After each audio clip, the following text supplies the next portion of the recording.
IB ഉദ്യോഗസ്ഥ മരണത്തിൽ police നിർണായക തെളിവുകൾ ലഭ്യമായിരിക്കുന്നു. ആത്മഹത്യ ചെയ്ത യുവതിയുടെ ഫോണിന്റെ പാസ്വേഡ് ലഭിച്ചതായിട്ടാണ് വിവരം ലഭിക്കുന്നത്. അതങ്ങനെയെങ്കിൽ അതൊരു വഴിത്തിരിവാണ്. കേസുമായി ബന്ധപ്പെട്ട പ്രധാനപ്പെട്ട തെളിവുകൾ ഈ ഫോണിലുണ്ട് എന്നാണ് മനസ്സിലാക്കാൻ കഴിയുന്നത്. അതേസമയം പ്രതി സുഗാന്തിനെ ജുഡീഷ്യൽ കസ്റ്റഡിയിൽ വിട്ടിട്ടുമുണ്ട്. അനന്തകൃഷ്ണൻ ചേരുന്നുണ്ട് വിവരങ്ങൾ നൽകാൻ. അനന്തൻ, വളരെ ഗൗരവമേറിയ ഒരു കേസാണ്, സംഭവമാണിത്.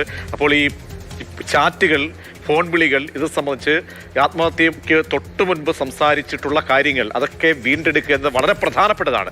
അപ്പോൾ ഈ ഫോണിന്റെ പാസ്വേഡ് ലഭ്യമായിട്ടുണ്ടെങ്കിൽ അതിൽ നിന്നും കൂടുതൽ കാര്യങ്ങളിലേക്ക് എത്താൻ കഴിയും എന്നാണോ അന്വേഷണ സംഘത്തിൻ്റെ വിശ്വാസം, പ്രതീക്ഷ? എന്താണ് ഏറ്റവും പുതിയ ഡീറ്റെയിൽസ്? പ്രജീഷ്, IB ഉദ്യോഗസ്ഥരുടെ മരണവുമായി ബന്ധപ്പെട്ട ഒരു പ്രധാനപ്പെട്ട വഴിത്തിരിവാണ് ഇപ്പോൾ സംഭവിച്ചിരിക്കുന്നത്. ഈ കേസിൽ പ്രധാനപ്പെട്ട ഒരു തെളിവിലേക്കുള്ള വഴി പോലീസിന് മുന്നിൽ തുറന്നിരിക്കുന്നു എന്ന് വേണം പറയാൻ. മരണപ്പെട്ട യുവതിയുടെ ഫോണിന്റെ പാസ്വേഡാണ് പോലീസിന് ലഭിച്ചത്. ഈ കേസിലെ പ്രതി സുഗാന്ത് സുരേഷ് പോലീസ് കസ്റ്റഡിയിലായിരുന്നു. അപ്പോൾ പോലീസ് കസ്റ്റഡിയിൽ ചോദ്യം ചെയ്യുമ്പോഴാണ് യുവതിയുടെ ഫോണിന്റെ പാസ്വേഡ് സുഗാന്തിൽ നിന്ന് പോലീസിന് ലഭിക്കുന്നത്. ഈ പാസ്വേഡ് സുഗാന്തിന് അറിയാം എന്ന് അയാൾ പോലീസ് കസ്റ്റഡിയിൽ ചോദ്യം ചെയ്യലിൽ സമ്മതിച്ചു. തുടർന്ന് പോലീസിന് ഈ പാസ്വേഡ് കൈമാറാൻ അയാൾ തയ്യാറാവുകയും ചെയ്തു. ഈ ഫോൺ ഈ മരണത്തിന് തൊട്ടു മുൻപ് വരെ സുഗാന്തിനെ ആ യുവതി വിളിച്ചിരുന്ന ഫോണാണ്. ഈ ഫോണുമായിട്ടാണ് ട്രെയിനിന് മുന്നിലേക്ക് ആ യുവതി ചാടുന്നത്. അതുകൊണ്ട് തന്നെ ആ അപകടത്തിനിടയിൽ ഫോണ് പൊട്ടിപ്പോവുകയും ചെയ്തു.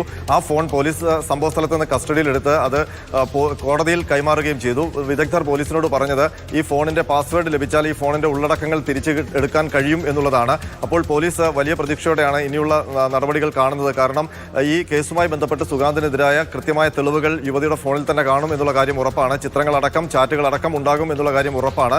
നിലവിൽ പോലീസിന് ലഭിച്ചിരിക്കുന്നത് സുഗാന്തിന്റെ ഫോൺ മാത്രമാണ്. ആ ഫോണിൽ നിന്ന് ടെലഗ്രാം ചാറ്റുകളടക്കം പോലീസ് കണ്ടെത്തുകയും ചെയ്തിരുന്നു. ഇനി ആ യുവതിയുടെ ഫോൺ പാസ്വേഡ് ലഭിച്ച സ്ഥിതിക്ക് അത് ഓപ്പൺ ചെയ്ത് കഴിഞ്ഞാൽ പ്രധാനപ്പെട്ട വിവരങ്ങൾ പോലീസിന് ലഭിക്കും എന്നാണ് പ്രതീക്ഷിക്കുന്നത്. ഏതായാലും സുഗാന്ത് സുരേഷിന്റെ കസ്റ്റഡി കാലാവധി കഴിഞ്ഞു. അയാളെ കോടതിയിൽ ഹാജരാക്കി റിമാൻഡ് ചെയ്തിട്ടുണ്ട്. പ്രതീക്ഷ.